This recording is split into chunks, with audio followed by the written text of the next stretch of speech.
ओम सर्वस्वरूपे सर्वेशे सर्वशक्ति समन्विते भयभस्त्राहिनो देवी दुर्गे देवी नमोस्तुते। शरणागत दीनार्थ परित्राण परायणे सर्वशार्ति हरे देवी नारायणी नमोस्तुते। नमस्कार, स्वागत है आपका आचार्य वाणी में। मैं आचार्य डॉक्टर विक्रमादित्य आपके साथ हूँ। आज का विषय है कन्या राशि। कन्या राशि वालों के लिए 28 तारीख शुक्रवार का अवसर है, चतुर्दशी तिथि है उस दिन, और ग्रह नक्षत्रों के दृष्टिकोण से सुबह जितनी हल्की दिखाई देती है, शाम आते आते एक नई कुछ उम्मीद का योग बनता दिखाई दे रहा है।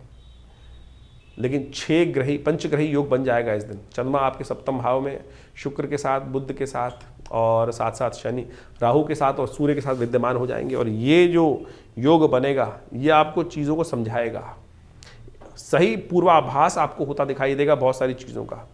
लेकिन क्लैश के कारण से, अशांति के कारण से सही समय को आप पहचान नहीं पाएंगे। इस बात का ध्यान रखें। तो उस चीज़ के लिए शांति के साथ काम करना ज़रूरी है। हो सके तो भगवान के मंदिर में जाकर उनको खीर का भोग लगाएं, सफ़ेद मिठाई का भोग लगाएं, तो ये आपके लिए अच्छा रहेगा। माँ सरस्वती का सुंदर पूजन करें, खट्टे फलों का दान करें। 29 तारीख शनिवार का अवसर, अमावस्या तिथि है, शनिचरी अमावस्या है। ये वर्ष का संवत का अंत जो हो रहा है शनिवार के दिन हो रहा है। शनि इस दिन परिवर्तन की तरफ जा रहे हैं। शनि इस दिन उदय भी हो रहे हैं। और ये शनि का उदय होना, परिवर्तन के साथ उदय होना, वहाँ जाकर 6 ग्रही योग बनाना आपके सप्तम भाव में, ये कहीं ना कहीं कई मामलों में अनिष्ट का योग बनाता दिखाई देगा आपके लिए। जैसा हमने कहा कि आपकी राशि के दृष्टिकोण से ये कुछ ना कुछ आर्थिक परेशानी का योग शनि के पदार्पण से बनता दिखाई दे रहा है। यहाँ पर कल्याणी ढैया का योग बनता दिखाई दे रहा है, कल्याणी साढ़े साथी का योग बनता दिखाई दे रहा है। तो ऐसे में शनि को मनाना बहुत ज़रूरी है। शनि अमावस्या के दिन योग बन रहा है। कोशिश करें अन्न का दान करें। तुला दान करना आपके लिए सबसे श्रेष्ठ है। देखिए आपकी राशि के दृष्टिकोण से जैसा साढ़े साथी का इफेक्ट होता है ना, वैसा ही योग ये बनकर 2.5 साल के लिए तैयार है। तो जो हो सकता है शनि के मंत्र का जप करें, शनि स्तोत्र का पाठ करें। और इस शनि के नेगेटिव प्रभाव को दूर करने के लिए आपके लिए सबसे श्रेष्ठ ये रहेगा कि आप पूरे वर्ष हर शनिवार को हनुमान जी को चोला चढ़ाते रहें बिना कहे। बहुत सारे लोग पूछते हैं कितना चढ़ाऊँ, कब तक चढ़ाऊँ। अरे भाई, खाना भी तो हर रोज़ खाते हो, तो कम से कम शनिवार के शनिवार तो ये उपाय करते रहना, नहीं तो ये शनि बहुत सारा कष्ट आपको देने के योग बनाएगा। इस बात का खास तौर पर ध्यान रखते हुए कार्य करने की ज़रूरत है। 30 तारीख का दिन बड़ा महत्वपूर्ण है। उस दिन महत्वपूर्ण परिवर्तन का योग बन रहा है। 6 ग्रही योग आपकी कुंडली में सप्तम भाव में बनकर तैयार हो रहा है। और ऐसे में इन सब अनिष्ट, ये बहुत विश्व के लिए भी अनिष्टकारी है और आपकी राशि के दृष्टिकोण से भी अनिष्टकारी है। ऐसे में देव कृपा से इस ग्रह के परिवर्तन के साथ ही, शनि के परिवर्तन के साथ ही नवरात्रों का आरंभ हो रहा है, नव संवत का आरंभ हो रहा है। और ऐसे में सूर्य राजा है, सिद्धार्थ नाम का संवत ये आरंभ होगा। और ऐसे में सूर्य राजा, सूर्य मंत्री माँ भगवती के दुर्गा का पदार्पण हो रहा है हाथी पर आरूढ़ होकर। और ये हाथी पर आरूढ़ होकर परिवर्तन जब होता है, भगवती आती है नवरात्र में, तो कहा जाता है समृद्धि लेकर आती हैं, वृष्टि लेकर आती हैं, सौभाग्य को लेकर आती हैं। अनिष्ट ग्रहों के समय में भगवती एक उम्मीद लेकर आ रही हैं। बड़ी श्रद्धा के साथ उनकी प्रतिष्ठा करें, पूजन करें। और एक बात ध्यान रखना, इस बार नवरात्र का पूजन ऐसा करना है कि भगवती को पूरे समय तक वास करना है, उनका विसर्जन नहीं करना है। क्योंकि इस बार जो विसर्जन करेंगे भगवती का, वो विसर्जन यदि करेंगे तो भगवती का प्रस्थान होगा भैंसे पर। और प्रस्थान जो होगा भैंसे पर वो अनिष्टकारी है, शोककारी है, रोगकारी है। तो इस बार भगवती का सुंदर पदार्पण ऐसा करें कि नित्य प्रति भगवती का पूजन करते रहें। सानिध्य से, भगवती के सानिध्य अनिष्ट नहीं होगा, कष्ट दूर करने के योग बनेंगे। योग विशेष तौर पर जो बन रहा है हमने समझाया आपको। तो ऐसे में ग्रह नक्षत्रों के दृष्टिकोण से अब पूजन कब आरंभ किया जाए? शाम के समय करीब करीब 4:30 बजे चंद्रमा परिवर्तन की तरफ जाएंगे। हमारे अनुसार से घट स्थापन शाम को 4:30 बजे के बाद होना चाहिए। हमने विवेकानंद योगाश्रम में शाम को ही बड़ा यज्ञ रखा है। सहस्त्रचंडी महायज्ञ का सुंदर आरंभ, नवग्रह शांति महायज्ञ का सुंदर आरंभ रहेगा। आप सब सादर आमंत्रित हैं विवेकानंद योगाश्रम में। माँ भगवती का जो शिव विग्रह 1947 में मुल्तान से, पाकिस्तान से आया था, उन्हीं के सानिध्य में ये भगवती का विशेष यज्ञ हर बार की तरह रहेगा। आप सब उस यज्ञ में सम्मिलित होकर माँ भगवती कृपा से अपने इन अनिष्ट ग्रहों को दूर करने के लिए, अनिष्ट ग्रहों के प्रभावों को दूर करने के लिए अवश्य भगवती का सानिध्य प्राप्त करें। 31 तारीख सोमवार का अवसर, द्वितीया तिथि विद्यमान है। ग्रह नक्षत्रों के दृष्टिकोण से आपकी राशि के अनुसार से थोड़ा मन मस्तिष्क घबराता दिखाई दे रहा है। बंधन युक्त रहेगा, खुलकर काम करने में दिक्कत आती दिखाई दे रही है। देखिए इस दिन तिथि क्षय हो रही है। द्वितीया तिथि उदय तिथि है, तृतीया तिथि क्षय हो जाएगी। गणगौर है, माँ भगवती दुर्गा, पार्वती जी का और गणेश जी का सुंदर पूजन करने का अवसर है। साथ साथ मत्स्य जयंती भी है। इस दिन मत्स्य अवतार भगवान का हुआ। अनिष्टों को दूर करने के लिए तो भगवान विष्णु का भी पूजन करें, अनिष्ट दूर होंगे। तो इस प्रकार से आपने ग्रहों का योगा योग समझा कि आपकी राशि के दृष्टिकोण से योगा योग किस प्रकार का बन रहा है। और देखिए अभी चैत्र का महीना आरंभ हो गया है, नव संवत इस आरंभ हुआ चाहता है और इसी दौरान में नव संवत भी आरंभ हो जाएगा। और इस बार संवत जो है बहुत ही महत्वपूर्ण है। इस बार नव संवत जो शुरू हो रहा है, सिद्धार्थ नाम का संवत आरंभ हो रहा है और सिद्धार्थ यशस्वी संवत माना जाता है, समृद्धिदायक संवत माना जाता है। और इस बार संवत के जो राजा हैं, संवत 2082 जो शुरू होने जाता है विक्रमी संवत, उसके राजा रवि हैं, सूर्य हैं और मंत्री पद भी इस बार सूर्य के पास ही विद्यमान है।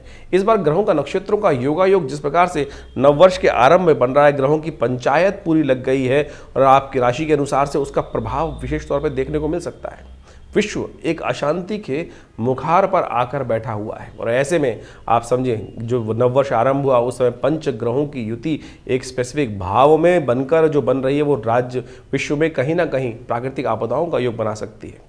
साथ साथ कहीं ना कहीं विस्फोटक योग बनता दिखाई दे रहा है। युद्ध जो है आप समझे किस प्रकार से बहुत सारे विश्व के देशों में आपस में सामंजस्य स्थापित है नहीं और वो कहीं ना कहीं भयावह स्थिति ये बनने के कगार दिखाई देती है। और शनि महाराज का पदार्पण जैसे ही मीन राशि में इस नव संवत्स की पूर्व संध्या पर हुआ है, वो दिखाता है कि कहीं ना कहीं ये विश्व जो है वो कहीं ना कहीं, जब भी आप देखें पिछले करीब करीब 3 बार के पिछले 90 सालों के अंदर हमने एनालाइज करने का प्रयास किया, शनि जब भी मीन राशि में आते हैं और वो कहीं ना कहीं अशांति का वातावरण बनाते हैं और उसके बाद आगे जाके स्थितियां और खराब ही होती हैं।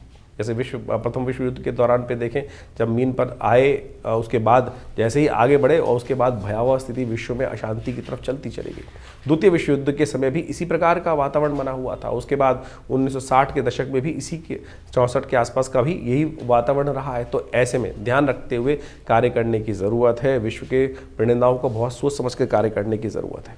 इस बार एक और विशेष तौर पर ग्रहों का योगा योग बन रहा है जो नव संवत के साथ साथ इस बार नवरात्र आरंभ हो रहे हैं। भगवती का जो पदार्पण हो रहा है, वो पदार्पण जो हो रहा है वो तो हाथी पर हो रहा है, लेकिन भगवती का जो गमन हो रहा है यानी प्रस्थान जो हो रहा है वो महिष पर होता दिखाई दे रहा है। वो अशांति कारक है, कहीं ना कहीं रोग कारक दिखाई देता है, कहीं ना कहीं शोक कारक दिखाई देता है, अनिष्टकारी योग बनता दिखाई दे रहा है। तो ऐसे में सुंदर रूप से यथाउचित भाव से भगवती का सुंदर स्तवन कीजिएगा, प्रार्थना कीजिएगा कि माँ भगवती जब आई हैं समृद्धि दानक हाथी में सवार होकर आई हैं तो हमारे जीवन में कल्याण का मार्ग प्रशस्त हो। माँ भगवती को सुंदर प्रसन्न करने का प्रयास करें, कन्या पूजन यथाउचित भाव से करने का प्रयास करें।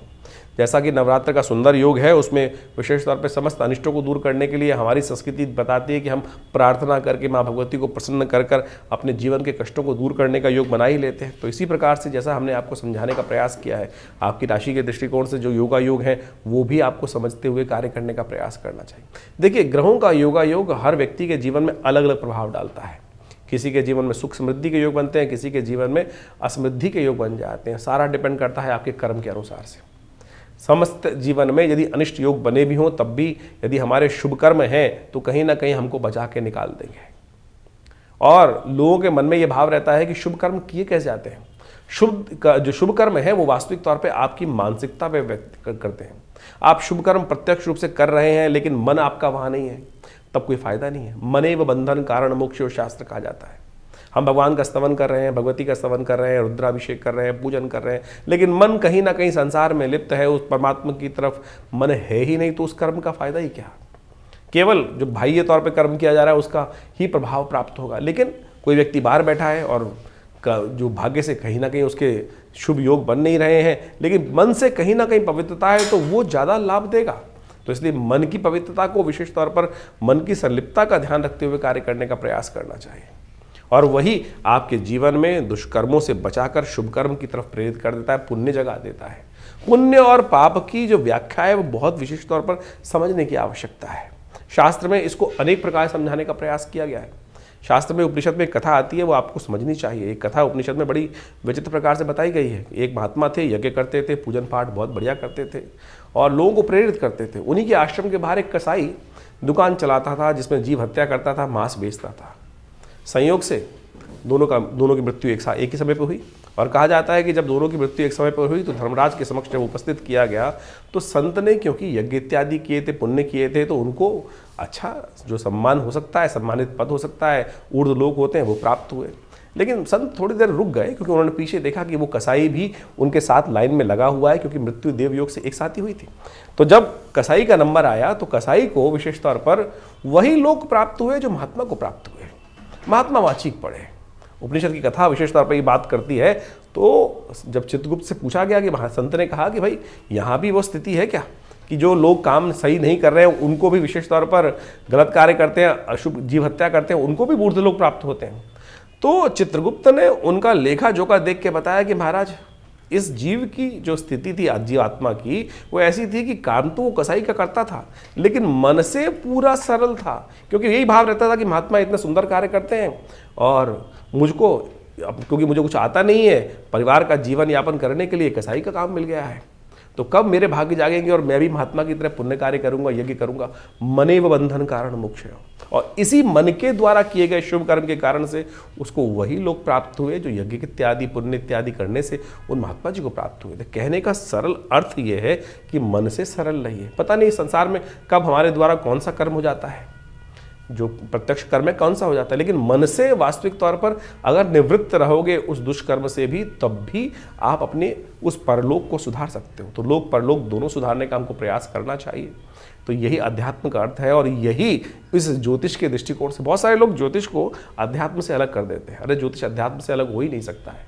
कुछ तथाकथित लोग ज्योतिष को अध्यात्म के साथ जोड़ेंगे, समझेंगे, तभी आपको वास्तविक जीवन का सत्य प्राप्त होगा। तो ये जो हमने आपके समक्ष कथा रखी है इसको सही से समझते हुए कार्य करने का प्रयास करें। और हमारा जो ये चैनल है आपके साथ हमेशा ही रहता है।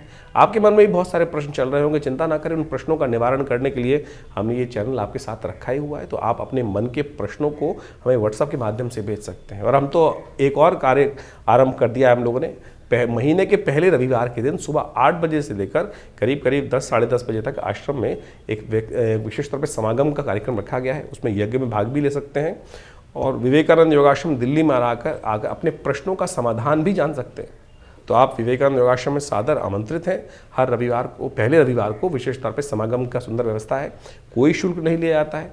आप आए, अपने प्रश्न का निवारण सीधा हमसे कर सकते हैं और उस माँ भगवती का दर्शन भी कर सकते हैं, शुद्ध यज्ञ में भाग भी ले सकते हैं, कीर्तन में भाग ले सकते हैं और अपने प्रश्नों का निवारण करने के लिए रविवार के दिन सुबह 8 बजे से लेकर साढ़े 10 बजे तक दिल्ली में विवेकानंद योगाश्रम में आप पधार कर अपने प्रश्नों का समाधान भी जान सकते हैं। और वैसे व्हाट्सएप के माध्यम से तो आप साथ हमारे साथ जुड़े रहते हैं। तो चैनल पर भी हम समय समय पर लगातार अनेक समय पर अनेक ग्रहों योगों के साथ साथ विभिन्न जो उत्सव आते हैं उन सब के बारे में आपको जानकारी देते ही रहते हैं। तो जुड़े रहे हमारे इस आचार्यवाणी चैनल से और आपका जीवन में कल्याण होने का योग बनता रहे। धन्यवाद, नमस्कार।